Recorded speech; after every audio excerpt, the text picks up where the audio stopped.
Before we get into the video, could everyone please subscribe to my channel? Thank you so much.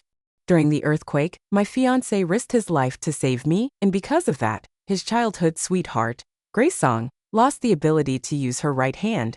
She could never hold a pen again after that incident. He gave most of his salary to Grace and even brought her mother into our home, insisting that I help take care of her. From the constant caregiving, I became physically worn out, and by my early 40s, my hair had turned completely gray.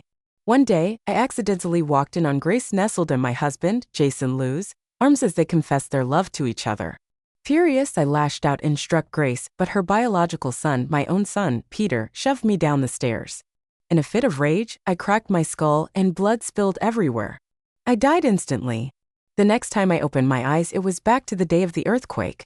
This time, I chose not to call out for help. In the year 2000, just like always, I took care of my husband's paralyzed mother and Grace's mother. I went out to buy the beef my mother-in-law wanted and dragged my exhausted, numb body home. As I passed the stairwell, I heard a man and woman speaking in an intimate tone. Something compelled me to walk over. "Jason, when are you finally going to divorce her? Be patient, baby. I can't leave her yet. Who else would take care of your mom and mine?" It was like a thunderbolt struck me. The voices belonged to my husband, Jason Liu, and his childhood sweetheart, Grace Song. They were wrapped in each other's arms, their gazes tender and full of affection. They looked so wronged, as if my presence in their lives was some burden that forced them to sneak around like this. Because I was the one caring for their elderly mothers, they felt justified in having an affair. Blinded by rage, I kicked the stairwell door open and hurled everything I was carrying at Jason. "Jason Liu, Grace Song, you two are shameless. Emily Shin, what the hell are you doing?" Jason shouted, immediately shielding Grace behind him as if I were the threat. He stood across from me like we were enemies. Grace stepped forward, and with a pitiful look on her face said, "Emily, it was you who called out for Jason during the earthquake. He's only been taking care of me and loving me out of guilt." I slapped her hard across the face. "Emily Shin!" Jason barked as he pulled Grace into his arms protectively. Just then, my son Peter rushed in and shoved me violently. "You're an evil woman. How dare you hurt mommy?" "Grace," I stumbled backward and slipped down the stairs. Blood spilled everywhere. "Jason, Peter, Emily's bleeding. Let her be. She's a wicked woman. If it weren't for her, you wouldn't have lost your ability to draw. She owes you a lifetime. She deserves to die. All she ever did was take care of Grandma and Granny Song, and she acts like she's carrying the weight of the world." Grace smirked at me and flexed her agile right hand in front of me, mocking me. My husband, my son, they both stood by the side of the mistress who ruined me. They looked down at me as I lay dying. I hated them. I hated them all. Then I opened my eyes again, and I was back 25 years ago, the day of the earthquake. I shot up right in the rubble. It was 1975. I had been reborn. "Grace, Grace." Jason's panicked voice rang out in my past life. She was the one he tried to save, but this time an overwhelming instinct for survival made me cry out when I heard his voice. Jason Liu, the head of the steel plant's equipment division, was leading a team to search for survivors. He couldn't just leave me there. He shouted, "There's someone over here," and then left. He only stayed for less than a minute, yet the injury Grace suffered that day was pinned on me for the rest of my life. This time, I pressed my hands tightly over my mouth and stayed silent. Soon, Jason and his team left. I waited quietly for someone else to come. Besides the steel plant's crew, a unit led by Du Jun was also involved in the rescue. Half an hour later, another voice echoed through the ruins. "Is anyone there? Anyone? Help!" I shouted at the top of my lungs, "Don't be afraid." A warm and powerful voice replied. I finally exhaled in relief. Rescue had come. Light began to break through the darkness around me, and I let myself finally collapse into unconsciousness. When I came to again, I was greeted by the same old scolding. "Emily Shin, Grace is traumatized and needs to be hospitalized. Give her your bed, sis." "Emily," Grace said with fake sweetness. "With so many injured people, isn't it a bit selfish to hog a hospital bed all for yourself?" One was angry, the other manipulative. "Emily, go make something nice for Grace to eat," they demanded. "She needs better nutrition," someone said. I replied coldly, "I'm not Grace's mother." "Emily Shin, how dare you insult Grace?" Jason exploded with rage. "Oh, I insulted your mother?" I sneered, grabbed the glass on my bedside table, and flung it hard at his nauseating face. "I'm not her mother, and I'm definitely not yours. So what are you both doing here, pretending to be some kind of filial saints at my bedside?" What has the food at the steel plant turned your brains into, pig slop? Get lost. If I see either of you again, I swear I'll beat the life out of you cheating bastards.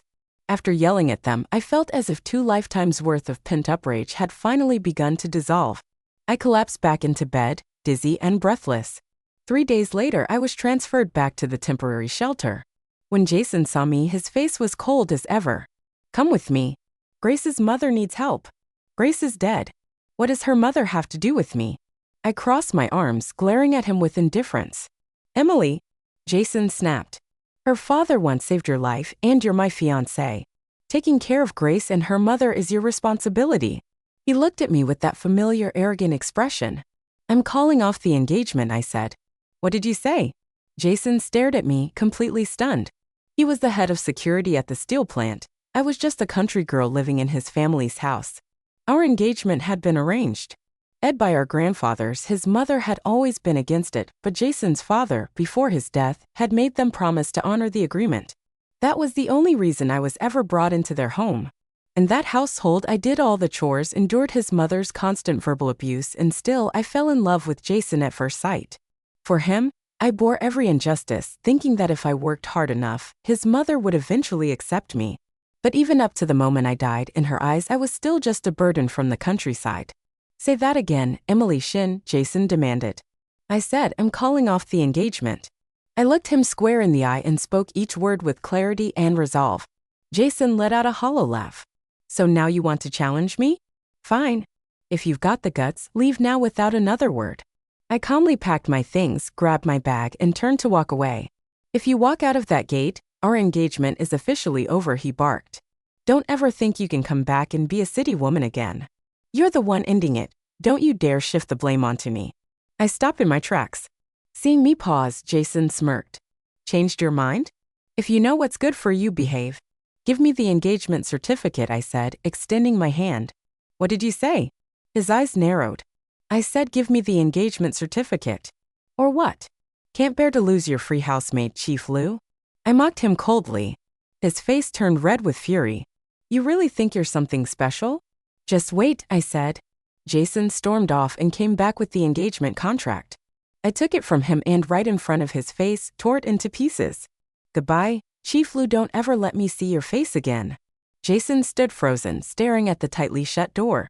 For some reason, his chest felt hollow, as if something inside had gone missing. At that time, the entire city was still in ruins, but I walked forward, determined. I made my way to the school auditorium, which had been converted into a temporary medical station. After a brief screening, I was officially accepted into the medical relief team. It was only then, as I looked at people suffering from injuries, grieving for lost loved ones, mourning the dead, husbands, wives, children, that I realized how small and insignificant my obsession with love had been. I had a healthy body, I was alive, but I had never once fought back.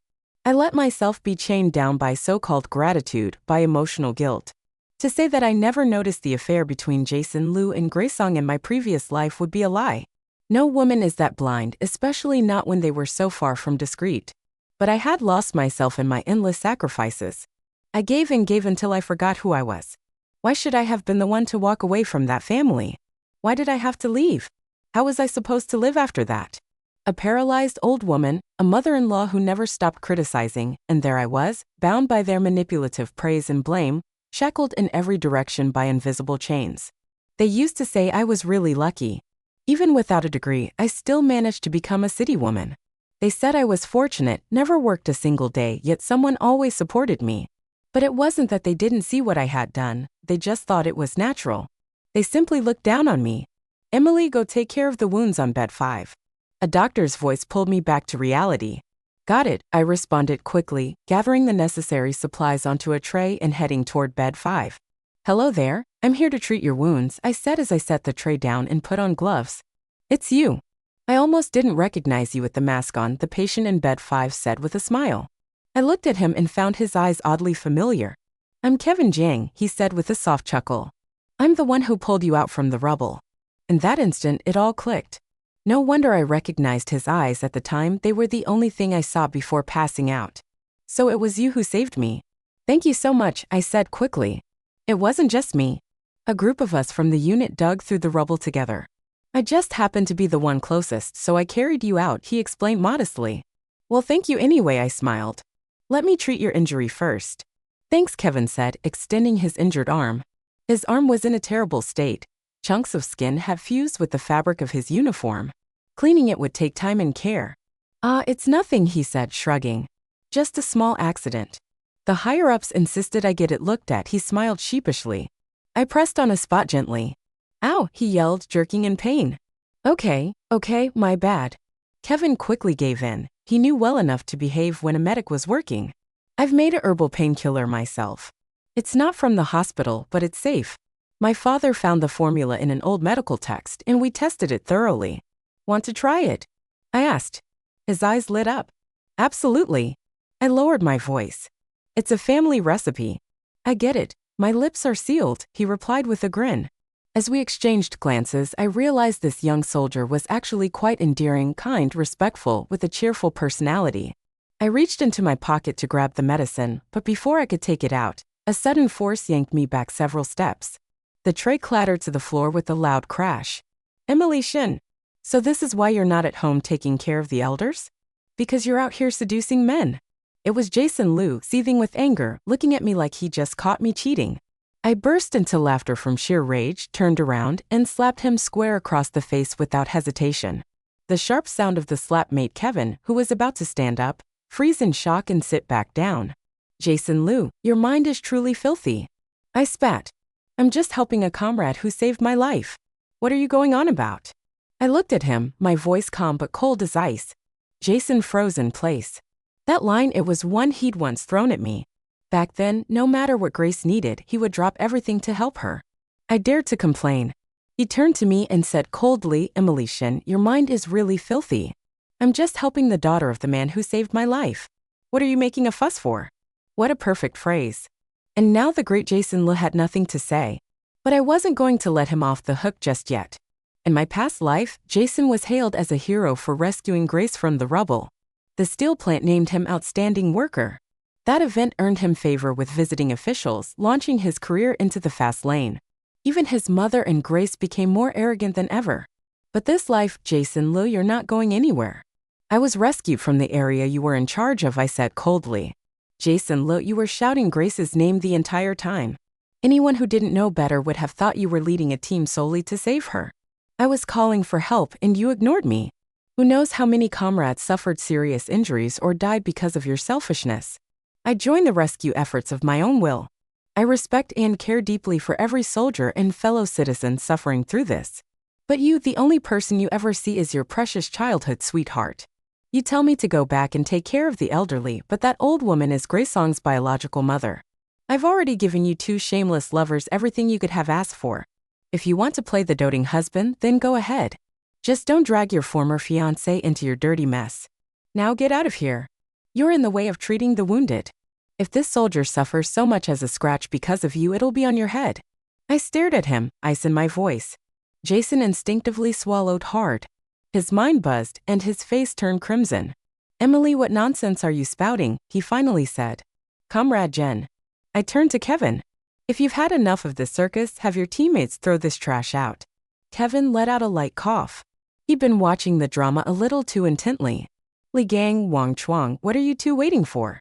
Drag this guy out. Two soldiers with lighter injuries stepped up, one on each side, and hauled Jason out of the medical tent. Emily Shin, if you come home with me now and take care of Grace's mom, I'll marry you immediately. Jason called out, eyes locked on mine. I answered him silently with just 2 words, you idiot. Jason froze like he'd been struck by lightning. He never imagined that the girl who once worshipped him would ever treat him like this. I replaced my tools and returned to Kevin's bedside. This time he was exceptionally cooperative. From that day on, everyone at the medical station knew about the tangled mess between me, Jason Liu, and Grace Song. The city only had a handful of temporary relief sites, and this one was full of Jason's neighbors. Once word spread that I had slapped and kicked Jason out, some neighbors who had always disapproved of him and Grace began talking. They told people what they'd seen, how Grace constantly clung to Jason, how he kept provoking me.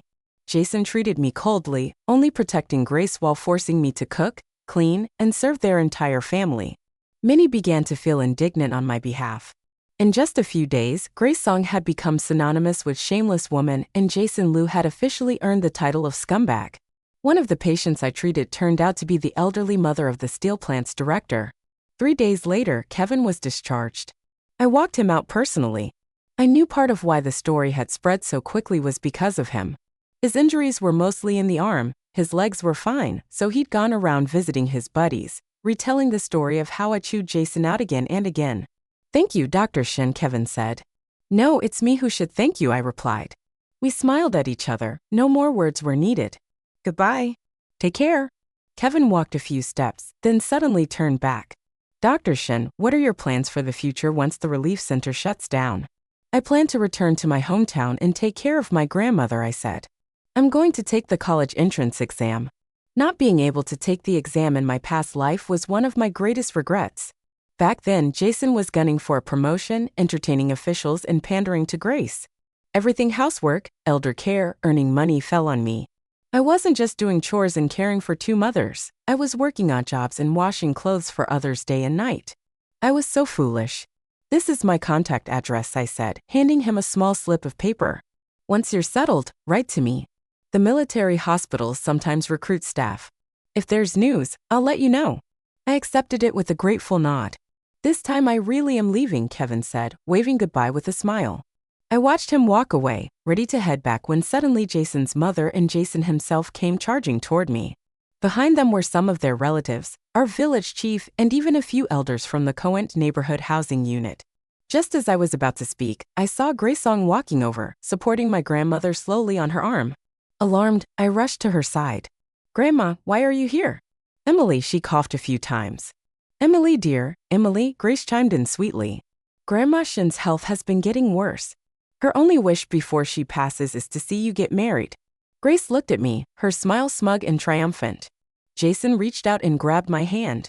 "Emily, we can't go against Grandma's wishes," Jason said. Everyone's eyes were on me.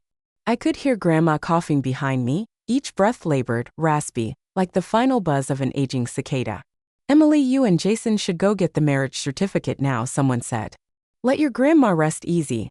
Jason's mother shoved a recommendation letter into my hand. Her smile practically screamed, "In the end, you still have to be our Liu family's daughter-in-law. Serving us is your fate." I clutched that letter tightly, resisting the urge to tear it into shreds and hurl it at her face. To slap Jason and Grace right then and there, those 2 smug, despicable people. But when I met Grandma's expectant gaze, I forced myself to hold back. "Grandma," I hesitated, struggling to find the words. Grandma gently pushed Grace's hand off her arm and looked at me. "Emily, are they bullying you?" I froze. Jason, his mother, and Grace were all stunned by her sudden question. "Grandma, what do you mean? Didn't you want Emily and Jason to get married?" Grace asked sweetly. Without warning, Grandma turned around and slapped Grace hard across the face. "You shameless little. You think I can't see what's going on between you two? I may be old, but I'm not blind.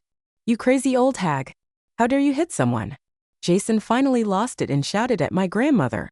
He reached out, but I shoved him away hard and stood protectively in front of her. At that moment, my uncles, led by the village chief, stepped forward and surrounded us, forming a protective wall between me and the Liu family. "What are you doing bullying someone from the Shin family?" the village chief said, his voice low but firm. The Shin men were strong and broad-shouldered. Just their presence was enough to overwhelm Jason's side. Jason's mother quickly plastered on a fake smile and stepped forward. "Village chief, brothers, aren't we all here today to witness the kid's wedding?" "Witness my ass." Grandma snapped. Her shout was followed by another round of coughing. I immediately started patting her back. "You think we don't know what kind of person Emily is? The moment you got here, you said she was disobedient, selfish, always showing her face in public and flirting with male comrades. But we raised Emily, we know her character. She's one of the kindest, most responsible girls we've ever known. You came here to shame her, to pressure her into staying in your family. Don't think we don't see right through your city slicker tricks. You just want to bully her into being your servant. Who the hell do you think you are? What gives you the right to treat Emily this way?" My uncle spoke one after another, furious and protective. I couldn't hold back anymore. The tears I had been forcing down came rushing out, hot and relentless. My heart felt warm for the first time in a long time. Grandma squeezed my hand tightly. "Don't be afraid, Emily. As long as I'm alive, they won't dare hurt you." I nodded hard. Lu family, listen closely, Grandma declared. From this moment forward, our Shin family severs all ties with you. There will be no marriage between our families. You go your way and we'll go ours. If you so much as try to bother Emily again, I'll sit right in front of the steel plant and make a scene. You think being a government worker makes you untouchable? I'll speak to your superiors myself and ask them what kind of morals they're teaching you. Jason's relatives, who had come along so confidently, now looked around awkwardly, unsure of what to say. In the end, none of them dared step forward. Jason's mother stomped her foot furiously. Emily Shin, are you going to marry my son or not? No, I said firmly. She pointed at me, her hand trembling. You ungrateful brat. Without Jason, how do you expect to become a city woman? I'd rather marry a pig or a dog than your precious Jason.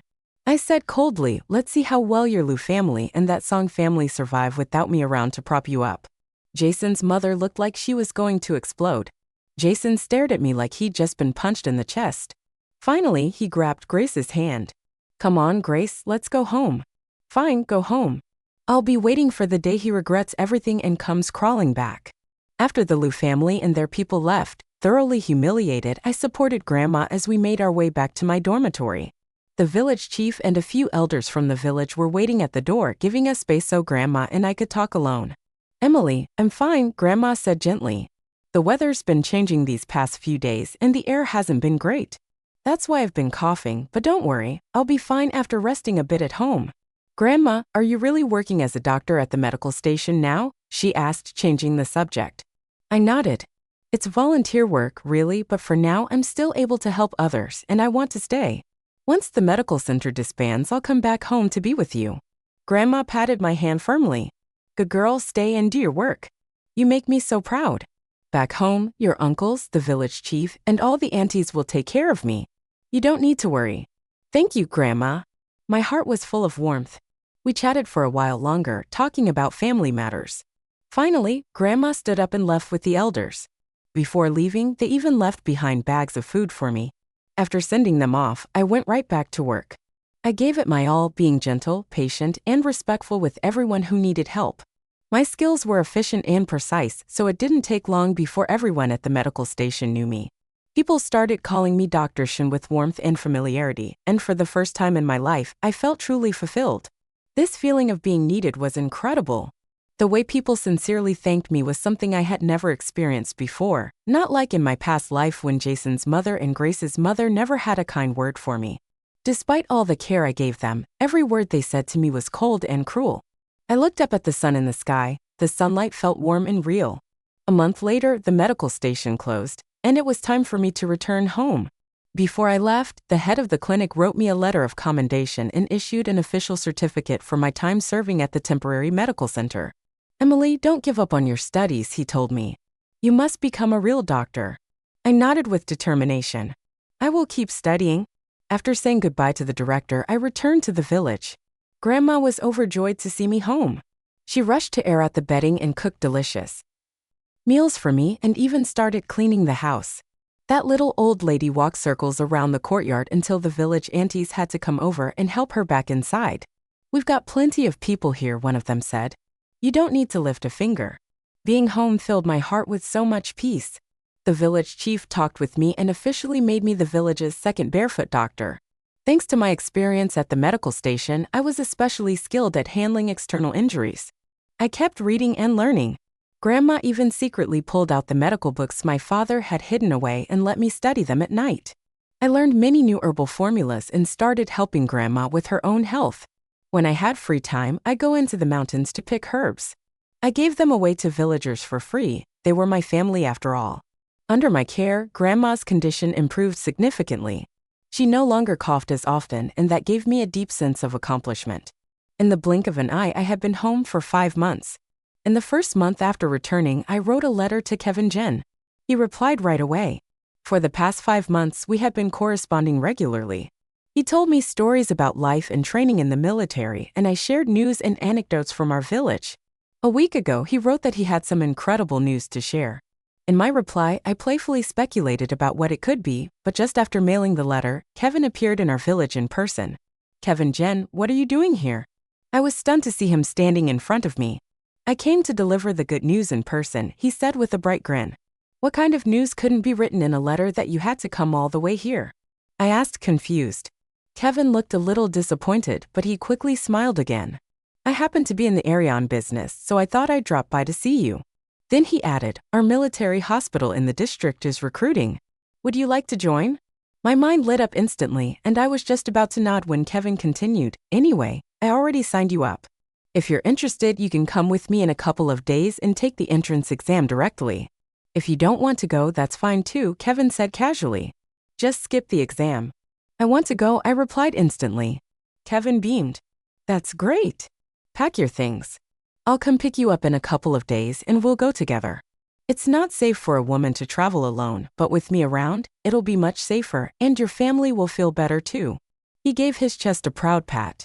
I smiled. All right, thank you, Kevin. Don't mention it. If you end up working at the military hospital, that'll be perfect. Next time I've got a headache or something, I'll come straight to you, he grinned. Just then, Grandma walked in. Seeing how animated our conversation was, she looked at Kevin suspiciously. Emily, who is this? She asked cautiously. Grandma, this is Kevin Jen. He's the one who pulled me out of the rubble, I explained. DMA immediately stepped forward and grabbed Kevin's hand tightly. Her voice trembled with emotion. Thank you, child. Come inside. Grandma will cook you a feast. Kevin, overwhelmed by her warmth, was pulled into the house without resistance. In less than 10 minutes, the entire village had heard the news that the soldier who saved me had come to visit. Suddenly, our home was bustling with people. They brought all kinds of gifts: cured meat, live chickens, mushrooms, potatoes, fresh vegetables, even fish. Kevin turned bright red, completely unable to fend off everyone's overwhelming enthusiasm. He glanced at me from behind the crowd, silently pleading for help. I smiled and stepped forward. Uncles, aunties, everyone, this is more than enough. Comrade Jin will be leaving soon. He only has time for one meal. If he takes any of this back with him, it'll violate military protocol, I added with a smile. Only then did everyone start to disperse, slowly and reluctantly. 2 of the village aunties stayed behind to help cook. Kevin finally let out a long sigh of relief and stood next to me. I had no idea you were so popular, he said with a grin. Of course, this is my home, I replied proudly. Kevin gave a contented smile but didn't say anything else. After a hearty meal at our house, he said goodbye and left. When I returned to my room, I noticed he had secretly left a thick stack of ration coupons on my desk. That evening, I told Grandma about the military hospital's recruitment for medical officers. Emily, it's time for you to go out into the world, she said warmly. You're capable and I believe you'll help many people in the future. My eyes stunned with tears. Grandma, once I get settled, I want you to come live with me. Wherever I go, you'll come too. Grandma smiled gently. One day, I'll come help our Emily raise her children. I hugged her tightly. Outside the window, the moonlight felt especially gentle that night. 3 days later, Kevin came to pick me up. We boarded the southbound train together and arrived at his military unit. He arranged for me to stay temporarily at the guest dormitory. A week later, the entrance exams officially began. The first round was a written test. I ranked first. Then came the hands-on exams, suturing and pharmacology. I took first place in both. With pride and honor, I officially became a military doctor. Kevin went through the onboarding process with me and even helped move all my belongings into my assigned dorm room. I was given a private room on the first floor with its own small courtyard. It was slightly damp, but the independent space was spacious enough and I really liked it. At first, I wanted Grandma to move in with me, but she declined. She still preferred the peaceful life in the countryside. I couldn't change her mind, so I let it go. Before officially starting work, we were given a week of leave to settle in, organize our rooms, and buy essentials. With Kevin's help, I finished setting up quickly. To thank him, I cooked an elaborate meal and invited. During dinner, he seemed like he wanted to say something but kept hesitating. Of course, I noticed. Kevin, do you have something you want to say to me? I asked directly. His entire face turned bright red. It took Kevin a long moment to summon his courage. Finally, he looked at me with complete sincerity in his eyes and asked, Comrade Emily Shen, would you be willing to become my revolutionary partner? His eyes were so earnest, but I still shook my head firmly. Comrade Kevin, you're a great person, I said, but right now I want to focus all of my energy on work and study. Kevin looked a little hurt, his smile forced. All right, Emily Shen, just promise me you'll keep working hard. I nodded with conviction. In this life, I wouldn't let anyone hold me back. I would keep moving forward and upward, determined to realize my own value. My value would never be tied to cooking, cleaning, taking care of children, or serving anyone. I believed in my ability to help more people. I had a future I was going to shape for myself. After that day, Kevin still came to see me from time to time. We occasionally had meals or strolled through the market together, but neither of us pushed for anything more. Soon it was September of 1977. News of the reinstated college entrance exam had spread across the country. I applied through the hospital to take the exam that year. By the end of October, I finally stepped into the testing hall. I took every question seriously. The material on the exam wasn't difficult for me. After the test, I felt like I had just crossed into a new world, like my entire destiny was now truly in my own hands. Kevin had accompanied me the entire time. He cooked for me, supported me, but never once asked about my score. 1 month later, I received my admission letter from the Military Medical University. I went to the base to find Kevin in person. When he saw me, he was stunned and then thrilled. Kevin Jiang, I got accepted into the Military Medical University. I announced, handing him the letter. That's amazing, Emily, he beamed. Congratulations.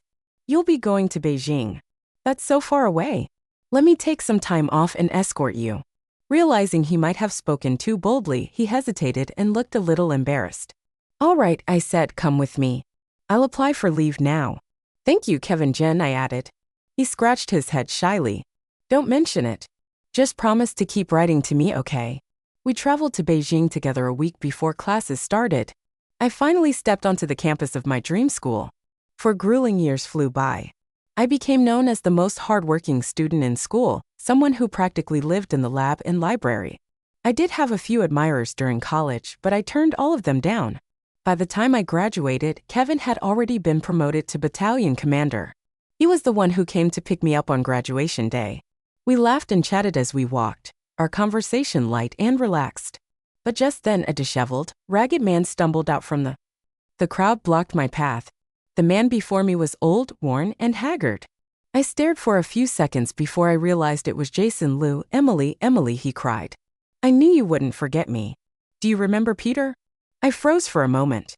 Jason Liu had also been reborn. My eyes turned cold and sharp, but Jason clung to the moment like a drowning man grasping for a lifeline. Emily, Peter is our son, he shouted. Peter Liu, that little ungrateful brat. Kevin, enraged by Jason's words, walked up and punched him hard in the face. Jason stumbled and fell to the ground. I reached out to stop Kevin before he could throw another punch. He stood over Jason and said in a low, icy voice, Jason Liu, interfering with a military marriage is a crime. Military marriage? Jason's eyes widened. You're married? No way. Emily, you wouldn't marry someone else. You love me too much to ever do that. I couldn't help but laugh at his ridiculous confidence. Let's go, Kevin. He's not worth our time. Kevin gave Jason a fierce glare and walked beside me. Jason struggled to his feet, staggering after us. He shouted at the top of his lungs, Emily, I was wrong. It wasn't that you couldn't live without me, it's that I can't live without you. Please come back to me. Don't marry anyone else. His cries were desperate and heartbreaking. Many passers-by turned to stare at him, but neither Kevin nor I looked back. We went to a state-run restaurant for lunch. It wasn't until we sat down that Kevin finally realized something and looked up at me. Emily, when you said military marriage, were you talking about me? Kevin looked at me with eyes full of warmth. I looked back at him, smiled, and reached out my hand. Comrade Kevin Jiang, I said, please take care of me for the rest of our lives. He immediately grasped my hand and responded, Comrade Emily Shen, it's my honor. You just tell me what to do and I'll do it, whatever it is. I couldn't help but laugh at his earnest, slightly goofy expression. That very day we bought our tickets and returned to the base together. I went back to work, and he submitted our marriage application. Not long after, we officially became husband and wife. It was Kevin who found out what happened to Jason Liu and shared the news with me shortly after I had returned to the countryside. That year, Jason was demoted from his position as department head and reassigned as a regular worker. Grace Song's reputation had completely tanked. Eventually, the two of them had no choice but to get married. Grace's mother, who was paralyzed and needed full-time care, moved in with them.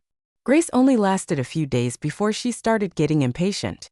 The house became a mess. At first, Jason's mother tried to tolerate it, but eventually, her passive-aggressive remarks started flying.